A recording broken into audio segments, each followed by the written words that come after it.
ಭಾರತೀಯ ಚಿತ್ರರಂಗದಲ್ಲಿ ಇದೀಗ ಇಬ್ಬರು ದೈತ್ಯ ನಟರಾದ ರಾಕಿಂಗ್ ಸ್ಟಾರ್ ಯಶ್ ಮತ್ತು ಬಾಲಿವುಡ್ನ ರಣವೀರ್ ಸಿಂಗ್ ನಡುವಿನ ಪರೋಕ್ಷ ಸಮರ ಇದೀಗ ದೊಡ್ಡ ಮಟ್ಟದಲ್ಲಿ ಸುದ್ದಿ ಮಾಡಿದೆ. ದುರಂಧರ್ 2 ಸಿನಿಮಾ ಬಾಕ್ಸ್ ಆಫೀಸ್ನಲ್ಲಿ ಸುನಾಮಿಯನ್ನೇ ಸೃಷ್ಟಿಸಿದೆ. ಸ್ಪೈ ಥ್ರಿಲ್ಲರ್ ದುರಂಧರ್ 2 ಮಾರ್ಚ್ 19ರಂದು ವಿಶ್ವದಾದ್ಯಂತ ಅದ್ದೂರಿಯಾಗಿ ಬಿಡುಗಡೆಯಾಗಿದೆ.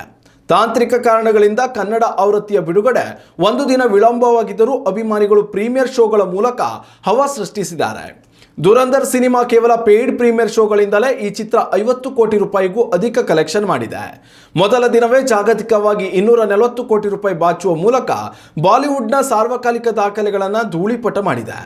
ಮತ್ತೊಂದೆಡೆಯಲ್ಲಿ ಕೆಜಿಎಫ್ ಸ್ಟಾರ್ ನಟ ಯಶ್ ನಟನೆಯ ಟಾಕ್ಸಿಕ್ ಸಿನಿಮಾದ ರಿಲೀಸ್ ಡೇಟ್ ಮುಂದೂಡಿಕೆ ಆಗಿರೋದು ಸದ್ಯ ಚರ್ಚೆಯನ್ನು ಹುಟ್ಟುಹಾಕಿದೆ. ದುರಂಧರ್ ಸಿನಿಮಾದ ಜೊತೆಗೆ ಮಾರ್ಚ್ 19ರಂದೇ ಟಾಕ್ಸಿಕ್ ಸಿನಿಮಾ ಕೂಡ ಬಿಡುಗಡೆ ಆಗಬೇಕಿತ್ತು. ಆದರೆ ಚಿತ್ರತಂಡ ಸಿನಿಮಾವನ್ನು 2026ರ ಜೂನ್ 4ಕ್ಕೆ ಮುಂದೂಡಿಕೆ ಮಾಡಿದೆ. ಜಾಗತಿಕ ಯುದ್ಧದ ಕಾರಣದಿಂದಾಗಿ ಸಿನಿಮಾವನ್ನು ಮುಂದೂಡಿಕೆ ಮಾಡಿರುವುದಾಗಿ ಚಿತ್ರತಂಡ ಹೇಳಿಕೊಂಡಿದೆ. ಆದರೆ ಸಿನಿಮಾಗಳ ನಡುವಿನ ಸಂಘರ್ಷ ತಪ್ಪಿಸುವ ಸಲುವಾಗಿಯೇ ಸಿನಿಮಾ ಮುಂದೂಡಿಕೆ ಆಗಿದೆ ಅನ್ನೋ ಕುರಿತು ಚರ್ಚೆಗಳೇ ನಡೆಯುತ್ತಿದೆ. ದುರಂಧರ್ 2 ಸಿನಿಮಾ ಯಶಸ್ಸಿನ ಬೆನ್ನಲ್ಲೇ ರಣವೀರ್ ಸಿಂಗ್ ಸಿನಿಮಾಕ್ಕೆ ನಟ ಯಶ್ ಮೆಚ್ಚುಗೆ ವ್ಯಕ್ತಪಡಿಸಿದ್ದಾರೆ.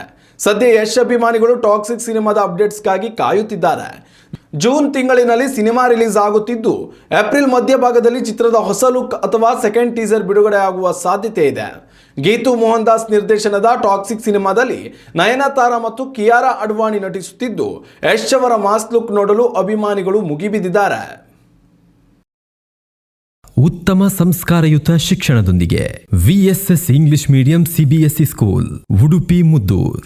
ನರ್ಸರಿಯಿಂದ 10ನೇ ತರಗತಿವರೆಗೆ ಶಿಕ್ಷಣದ ಜೊತೆಗೆ 5ರಿಂದ 10ನೇ ತರಗತಿವರೆಗಿನ ವಿದ್ಯಾರ್ಥಿನಿಯರಿಗೆ ಉತ್ತಮ ಹಾಸ್ಟೆಲ್ ಸೌಲಭ್ಯವೂ ಇದೆ. ನಿಮ್ಮ ಮಕ್ಕಳ ಪ್ರವೇಶಾತಿಗಾಗಿ ಈ ಸಂಖ್ಯೆಗೆ ಕರೆ ಮಾಡಿ.